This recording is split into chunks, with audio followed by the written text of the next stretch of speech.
Hi.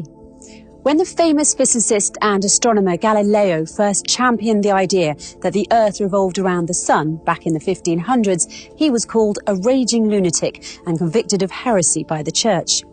He was then sentenced to life imprisonment and died under house arrest around 9 years later. But if a 10-year-old tells his science teacher that same fact today, nobody even bats an eyelash. So what's changed? Lots of things. The world has evolved, new technologies have been developed that help us more accurately understand astronomy, for example. So poor old Galileo was not insane, he was simply before his time.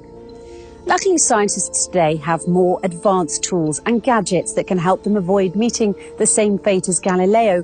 But sometimes their claims still make us do a double take when we first hear about them, especially if we don't have a background in science and physics. Let's look at an example, shall we? In their published works, two different scientists, Tom Garrison and Michael Allaby, both compare mountains to ships. Yes, you heard me. Mountains, those tall, massive structures that protrude out of the earth in such a stately, solid way, and ships sailing in the open water. Sounds like an odd coupling, but the physical law of buoyancy, developed by the Greek mathematician and inventor Archimedes, would say otherwise. This is because the driving force behind both ships and mountains is one and the same, and it's something called buoyancy. Now, the words buoyant or floating don't usually pop into our heads when we think of mountains. But guess what happens to a mountain when a thick sheet of ice accumulates on its surface? The rock sinks into the mantle under its weight, just as a ship sinks deeper into the water when it's loaded with cargo. And what happens to the mountain when it erodes or after the removal of the thick sheet of ice from its surface?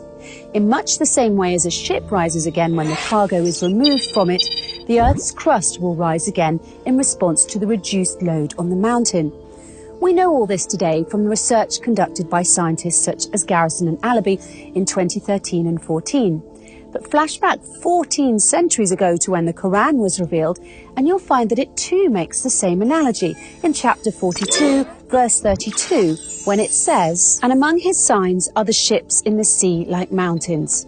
How in the world could a book revealed that long ago possibly contain such accurate scientific analogies in the glaring absence of the necessary scientific tools and proofs at that time?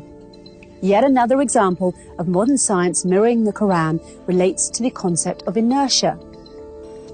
In 2011, in the 39th issue of the Thresholds Journal entitled Inertia, one of the articles, written by Dr. Caroline O. Fowler, who has a PhD in the Department of Art and Architecture from Princeton University, is entitled "Standing Mountains Move Like Clouds." And you thought the pairing of mountains and ships was bizarre.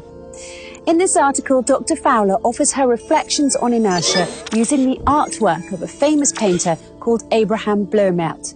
She begins by describing the concept of inertia as defined by Sir Isaac Newton's first law of motion, namely that a body will persist through force in a state of either rest or motion until moved by another body.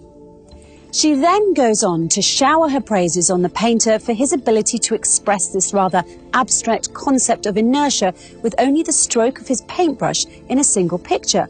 In her conclusion, Dr. Fowler further draws attention to the fact that Bloemaert moved towards an understanding of movement, which is not about setting things into motion through a violent force, but instead suggests the notion that the world may already be in movement. And like the mountains that move like clouds, movement and rest are two different but ontologically equal states. It is impressive when art is able to depict scientific notions in a straightforward way. But long before Bloemaert, Newton or Galileo himself, it was the Quran that presented the understanding of force and movement as a relational concept. In chapter 22, verse 88 of the Quran, it reads, "And you see the mountains and think them solid, but they move like clouds. It is God's technique which has established everything perfectly." Centuries ago, God told us that he created the world following the laws of inertia. It is science that is just now catching up. So who says science and religion have to be at odds? In the Quran, science and religion are twin sisters, and I don't mean the type of twins that keep saying they're identical when everyone really knows they're fraternal. The Quran contains many passages that were not understood by scientists, let alone regular people, until recently, and some that science still has not fully deciphered. But this should come as no surprise. In fact, the Quran itself tells us that this will happen when it says, "And these similes we put forward for mankind, but none will understand them except those who have knowledge." Let's look at that word a little closer now, simile. It's very fitting that the Quran should use that word, seeing as how the book itself often uses similes and analogies to help explain things that might otherwise seem abstract or unrelated to us. But what's even more astonishing then, that as modern scientists have used some of the exact same analogies that were first written in the Quran over 1400 years ago.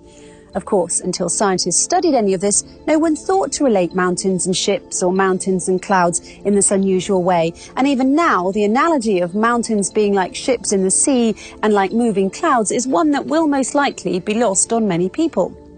Try it for yourself if you like. Try telling a police officer that mountains move like clouds and watch what his reaction will be. But be careful, because if you persist in saying it, he might just consider you drunk and arrest you. What can I say? Sometimes the truth hurts. I think Galileo would agree with that, don't you?